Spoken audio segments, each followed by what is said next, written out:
Hello everybody, this is going to be my comparison of the Bowers & Wilkins PX5 and PX7. I guess comparison sort of and review. Starting off with the price, you're going to be looking at $299 for the PX5 and $399 for the PX7. You can definitely find these on sale on Amazon or most of the retailers, so if that price is not in your range or maybe you're looking to spend a little bit less, you can still acquire these for a pretty good deal.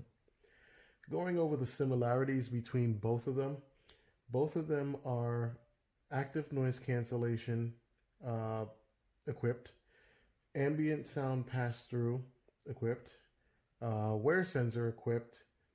Both have a Type-C port with fast charging capabilities. I believe the PX5 would take about 2 hours and 15 to charge fully, while the PX7 should take about 2 hours and 30 minutes, so just 15 minutes more. The fast charging capability will give you 5 hours of playback on a 15-minute charge, and I think that's pretty fast. Next feature, and pretty much my favorite, because I'm a man of versatility, you do have 3 ways to use these. So you'll have Bluetooth, a 3.5 millimeter audio jack, as well as a USB Type-C cable, double-sided, pretty much. And then the last feature would be the app and software updates. It's always good when you have an app because you can kind of configure your experience. And these headphones do bring a lot of features. So just going ahead and opening up, let's start with the PX5. So one thing that you'll notice is that the box opens really, really slow. But once you get it open, you'll be presented with the PX5 in this sort of faux nylon packaging, I guess you could say. And if you lift that off, you're presented with a soft case right here. And inside of that soft case, you will have your USB Type A cable to Type C and your 3.5 audio cable, whatever you want to call it, right here. Just move those aside. I do like that Bowers & Wilkins does include a sort of quick start guide, and this is just to kind of show you around the headphones. It's really cool. I mean, you can probably figure this stuff out on your own, of course, but it's there. All right, let's get those out of the way. And the experience with the PX7 is pretty much going to kind of be similar. The only difference being that, well, similarity is the box still opens kind of slow. You will have a hard case here, which should protect your headphones a little bit more. As you can see, that same quick start guide right on the box. I won't go over that. Opening up the case, you'll find the headphones here. And then the same 2 cables that I mentioned before. All right, let's get all this stuff out of the way.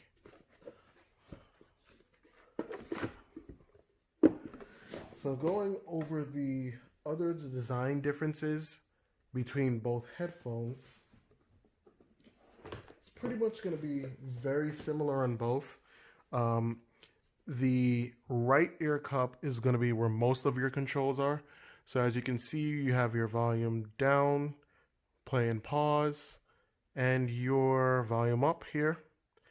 On the PX7, the power button is actually located on the top of the volume up button, while the power button on the PX5 is located on the bottom here. The Type-C port is basically in the same place, so right here. And then you have your audio jack right here. And that's kind of really it for that side.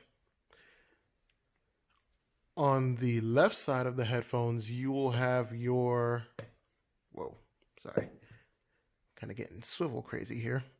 You'll have your multifunctional, I like to call it a multifunctional button here. Essentially what this does is if you tap it once, it will cycle through the A and C modes. If you press and hold, it will go into the ambient pass through mode. And that's really kind of what that button does. Now, biggest difference between both, of course, is going to be the fact that you are going to get an over-the-air experience with your PX7, while you'll have an on-air experience with your PX5. There are some audio differences which I go over in a little bit later, which I will go over a little bit later. But for the most part, materials are going to be the same, essentially. Then, of course, the PX5 has that protruding metal, and it kind of looks like they just, with the PX7, they just kind of slapped it together and just, it was like, voila, we made another headphone. But that's really the biggest differences and similarities between both of them. Of course, within this comparison / review / whatever it became, you'll see. I'll go into more depth with the features of the headphones. And this is just kind of to give you that introduction to both.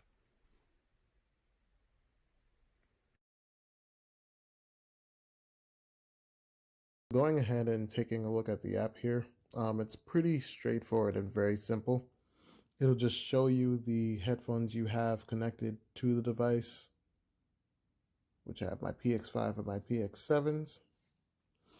In the top left corner over here, you just have your remove product, your app settings, which contain notifications and analytics, your support, and the last two no one will probably ever use unless they really need them, privacy and legal. In this case, I'm going to connect to my PX7s because they do have a software update, so I'll be able to demo that to you. And when you are connecting, when you're tapping to connect here, you're not actually connecting to these headphones via Bluetooth per se.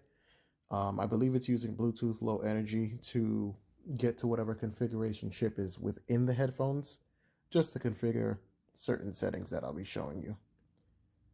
So another thing I do like, simple touch, but it's there, is that there is a persistent battery notification always, so you'll always know what charge your headphones have. Looking at the first tab here, you have your noise cancellation, which you can just tap and put on low, auto, or high. Same as that left button on the side of the headphones, which you can evoke with a tap or press, whatever you want to call it. Here you can also enable the Ambient Pass Through feature. And this is the only place you can actually configure how sensitive you want it to be.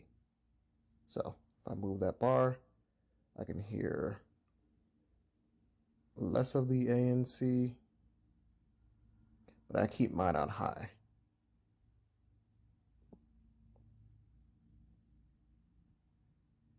Next, in the Connections tab, you're going to see the current list of current devices that you're connected to. So in this case, I have my phone and my tablet. Now, like I said, I use my PX7s and PX5s for different purposes. If I didn't say that, I'm saying it now. So I use my PX7s more for TV and when I'm messing around with making music.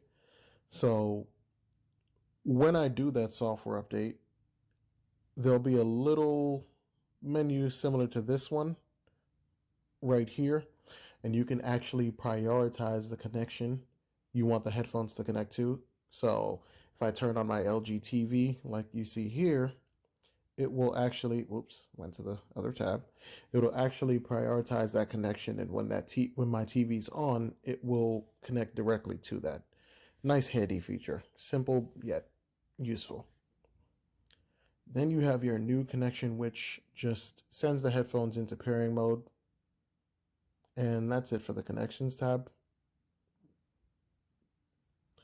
Next, you have what's called soundscapes, which just plays ambient noise um, pertaining to what you see in these pictures. These are a little bit nice, you know. If you can't go on vacation, you can sort of close your eyes and imagine you're on vacation, especially with what's going on right now. Let's see if I can. Yep, see? Skipping in my ear, but that'll probably be fixed with a software update. Then you have your timer for these soundscapes, as you can see here. Simple and straightforward. If you want it to be on for 5 minutes, it'll play for 5 minutes and shut off. And that's it for this tab. Then on the last tab, you have your name, which I got really creative and named my headphones PX7. And you can definitely change those and it'll update. The wear sensor settings, which go from less, normal, and more, or you can turn off the wear sensor completely, whatever your choice. The voice prompts, which will just give you audio feedback in the form of a voice as to what you're doing. So if you turn on ambient sound, it'll say that. I have it off because I don't like to hear anything other than the music I'm listening to. Your standby timer, which allows the headphones to go into a standby mode, which saves your battery if you forget to turn them off. Pretty neat, pretty handy. Your software update, which I'm always a fan of any company telling you what's new in that software update. So you can just scroll through those.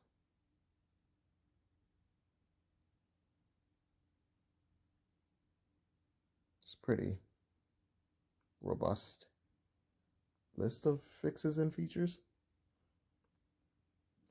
And this is what it looks like when you update. You just tap update, start the update.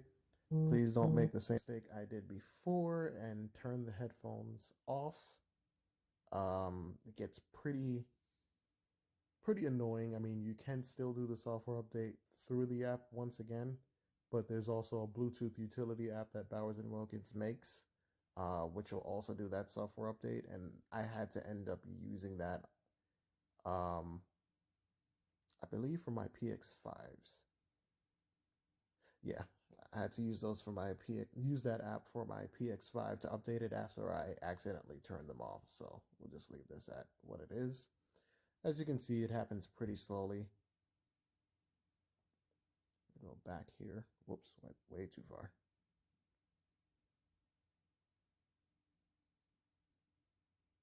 Okay, I can't go all the way back. All right.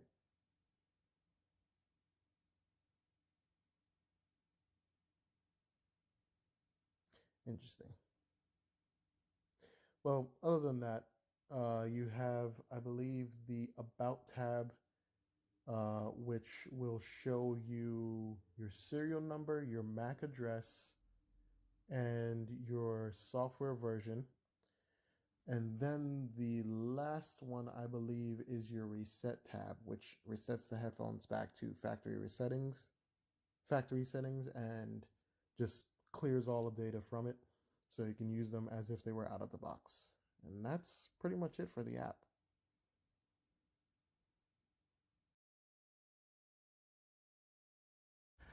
In terms of the audio experience with both of these headphones, I definitely say that they both sound very well balanced, in my opinion.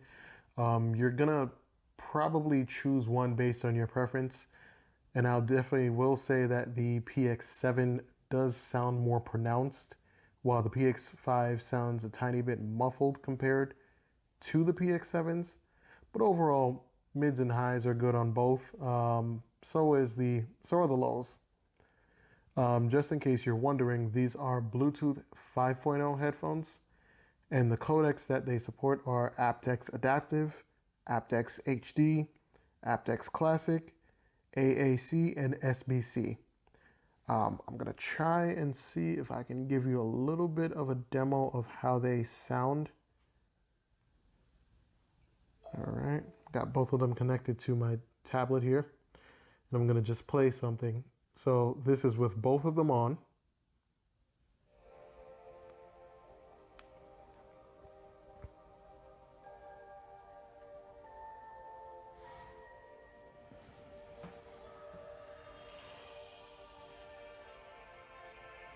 So I can pretty much hear it right now. The PX7 is overpowering the PX5 in a good way.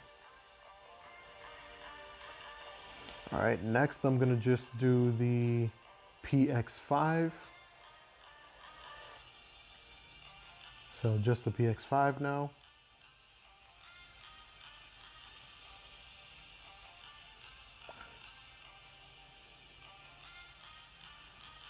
All right, now the PX7.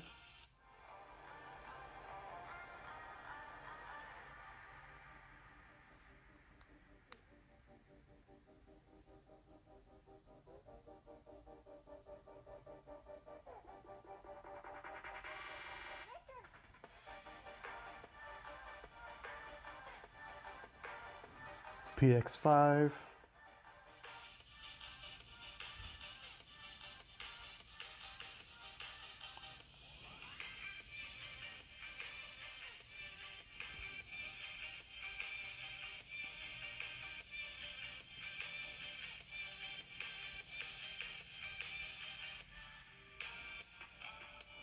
All right, and for one last time, PX7.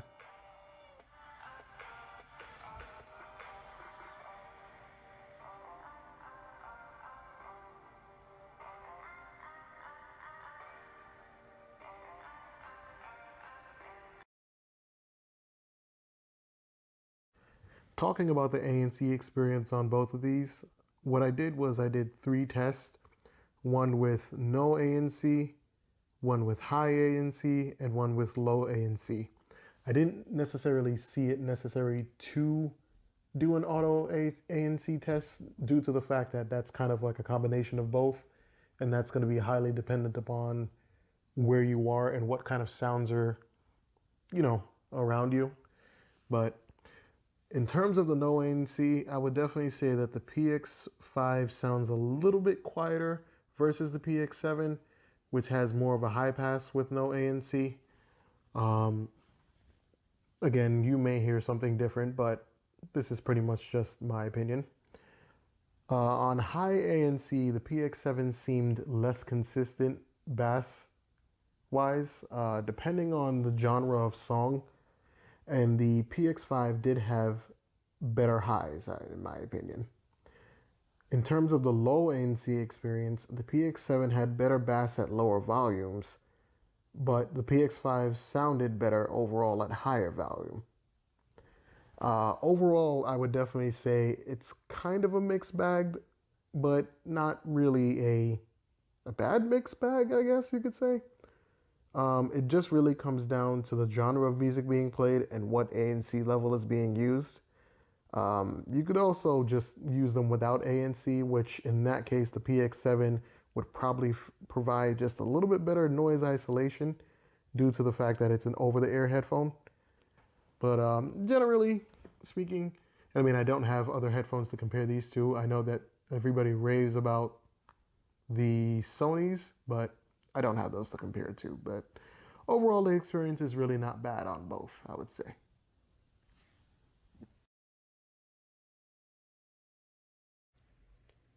So when we're taking a look at the Ambient Pass Through feature, pretty much this is a feature that's been making its way to a lot of current and recent headphones. It really does kind of what it says it does. It just, well, in this case at least, it just turns down the volume and lets the sound through. I know different manufacturers have different implementations, or at least with another pair of headphones that I have, earbuds, sorry.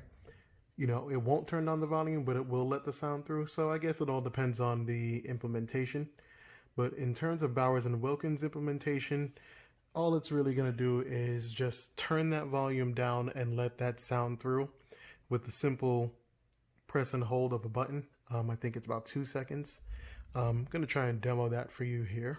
So what's going to happen is, let's turn on, I have it set to play the soundscape.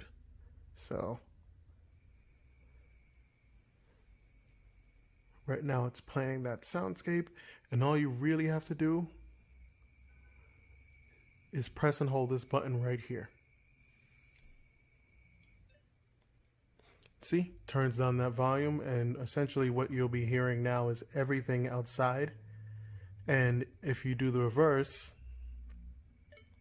it'll turn that volume right back up.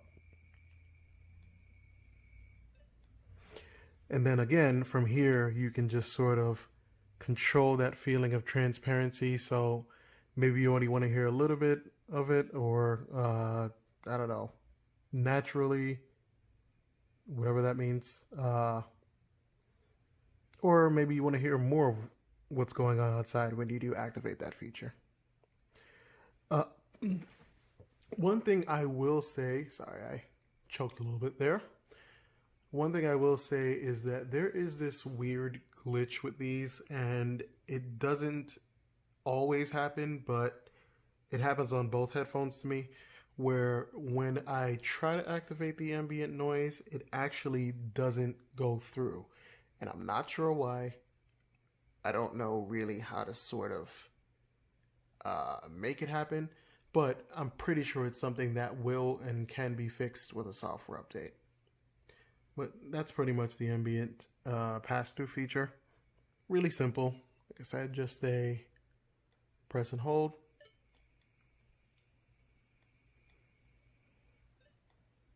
And that's it.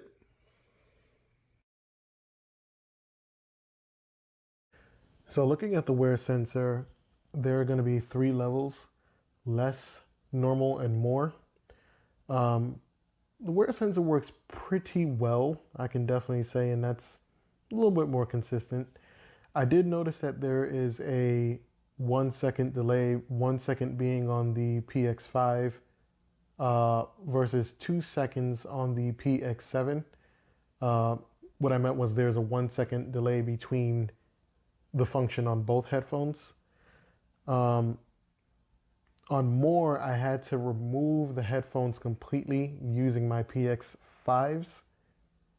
And I'm not sure why that is. Again, can probably be fixed by a software update. But here, let's try and demonstrate this for you guys. Hold on.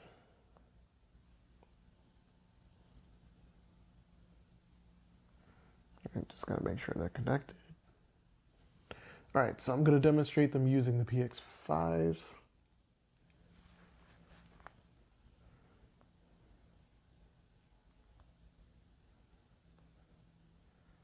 Let me just make sure that the setting is on. All right, so I have it set to normal. And let's play some music.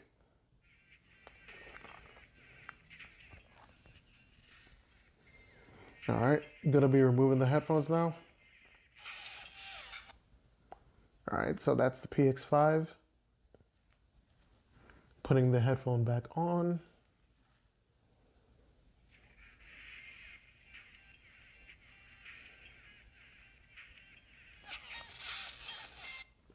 And sorry, when I say removing the headphone, what I mean is I'm taking the left ear currently and just pulling it off of my head, or making it swivel to the left, and then the music is just pausing. So that's on the PX5. Let's try the PX7s now.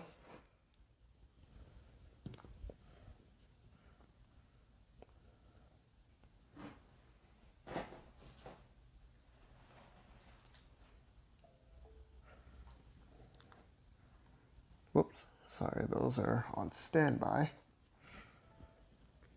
All right, connected.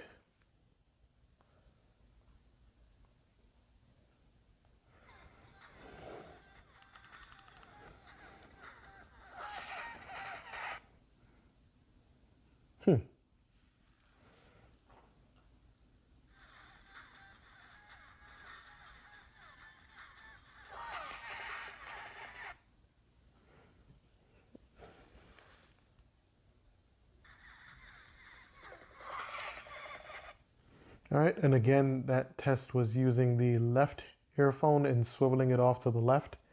And as you can see, like I said, works pretty well.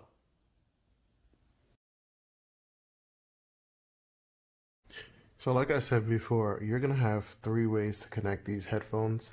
That main one being Bluetooth, which is what everybody's pretty much gonna use.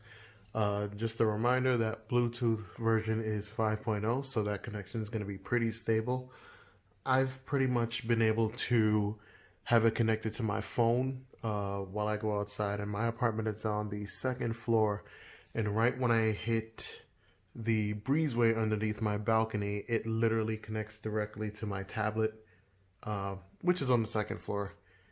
I can't really give you a measurement of how high my apartment is, but if it's any indication, that Bluetooth connection is pretty strong, and it does do that dual connection, which is a feature I think is really, really good to have.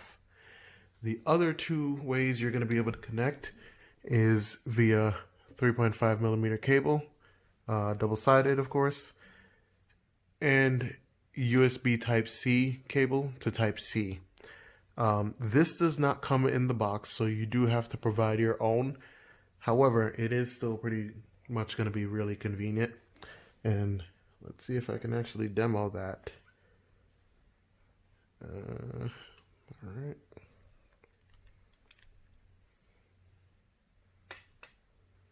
So you just connect one side here, obviously in the charging port, slash, I guess you could call it audio port. Other side is going to go directly to the bottom of the next device, which in this case I'm going to be using my tablet. See that there? And then I think my headphones are on.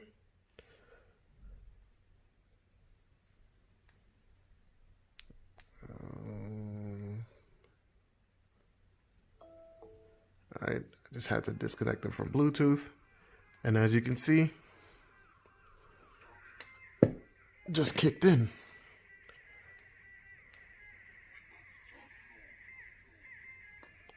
All right. Just to show you, this is pretty much playing from there with my tablet right there and all. And there you go. Pretty seamless. And if I haven't said it before, I think I did say it. You can definitely charge your headphones while listening in this mode. And I believe it essentially is going to be the same as the using the audio jack. Sorry, 3.5 millimeter cable. Just another way you can. This is actually kind of one of my favorite features about these headphones. I'm all in favor of multiple ways to do one thing. The convenience of being able to do or get to one point through many different options. And of course, I'll go ahead and demo that 3.5 millimeter cable. It's pretty straightforward, but let's go. Whoops. Here.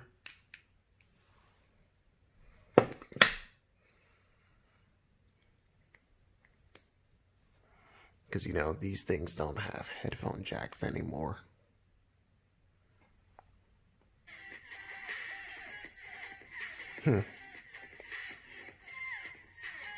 Interestingly enough, it's actually louder over a 3.5 millimeter cable. That's interesting. But pretty much it works, and your Bluetooth connection is pretty much going to be straightforward. Of course,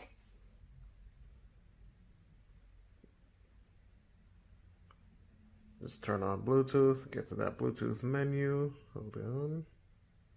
In this case, I'm using Android. This is obviously going to be different on iOS, but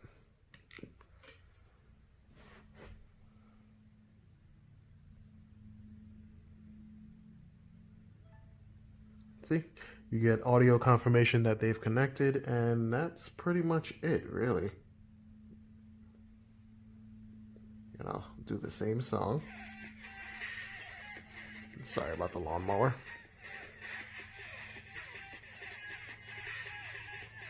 And that's it. So 3 ways to connect. Much more versatility than most headphones out there these days. Always a plus. And of course, turn that back on by accident.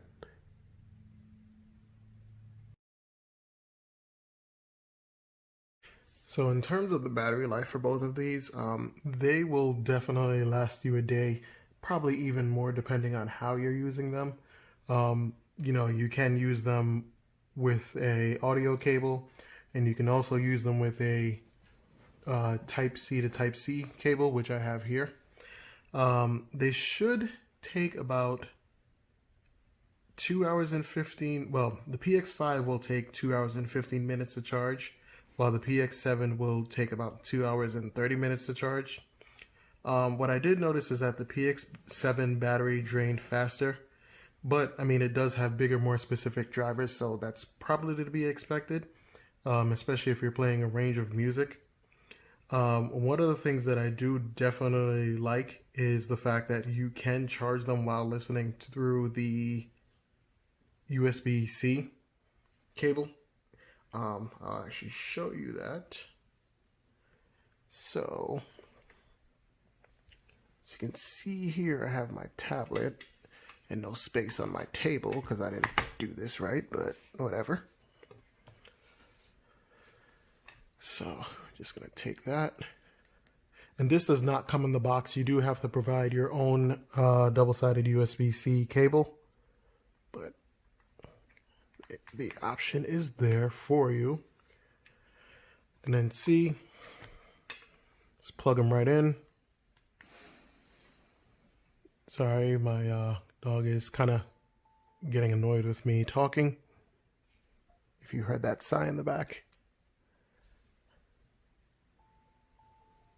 Now, the other thing about these is that they have to be on. And right now what I'm doing is, I know it showed tap to connect, but I just connected through the Bluetooth LE, Bluetooth low energy chip that's in there. But as you can see, right there, they are charging. And just to make sure, take them out, they are not charging. See, they are charging. Now, the last thing I kind of have to say about this whole thing is that I did sort of do a stress test with these, and what got pretty annoying to me was that there was a tone that played when I believe the battery is about 10%. Don't quote me on that, maybe 15%, maybe lower, I don't know. It just kind of plays over the music at the same volume, and it was kind of annoying, but like I said, you will get through at least, at the very least, a full day of music with these.